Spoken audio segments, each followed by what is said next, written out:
historic Penn-Zuma football season is rapidly approaching and former San Francisco 49er Colin Kaepernick is still out of a job. Kaepernick, who made headlines last year with his refusal to stand for the national anthem in protest of police brutality, has inspired a host of players, from Marshawn Lynch to various members of the Cleveland Browns to several of his old San Francisco teammates, to follow in his footsteps.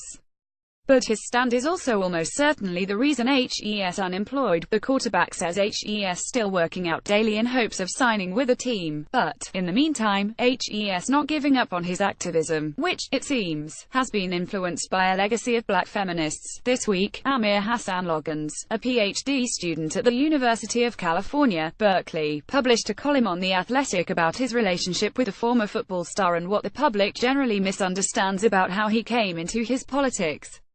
While still with the 49ers, Loggins met Kaepernick through the quarterback's partner, New York City radio host and Cal alum Nessa Dyer, and Kaepernick started auditing Loggins' lectures at Berkeley on race and representation. When I talk to my students about Colin, I always emphasize that when he audited my course, he driving from San Jose to Berkeley had his ass in class on time, every day, taking notes, doing the readings and participating in class discussions, Loggins writes. Kaepernick and Loggins have also become friends, and Loggins has lectured across the country at Kaepernick's day-long camps dubbed Know Your Rights, paid for entirely by Kaepernick, that bring black and brown youth together to learn financial planning, nutrition, team building, and how to handle interactions with police. The camps so far have taken place in Oakland, Harlem where I attended one, and Chicago. One of the most interesting tidbits from Loggins' piece is the reading list that he sent Kaepernick more than a year ago. There were the typical titles associated with black political thought, including Frantz Fanon's The Wretched of the Earth. Then, more surprisingly, there were a number of black feminist works more commonly associated with the emerging idea of intersectionality and contemporary black organizing, including Black Feminist Thought, Knowledge, Consciousness and the Politics of Empowerment, by Patricia Hill Collins, and Black Looks, Race and Representation, by Bell Hooks. Both Collins and Hooks are pioneering minds of black feminism, and their work has taken on renewed significance in recent years as a younger generation of black organizers associated with the Black Lives Matter National Network and SciName have pushed back against the male-dominant tendencies of previous activist movements. The movement at large has based much of its activism around the idea that women's labor is important, and often unrecognized.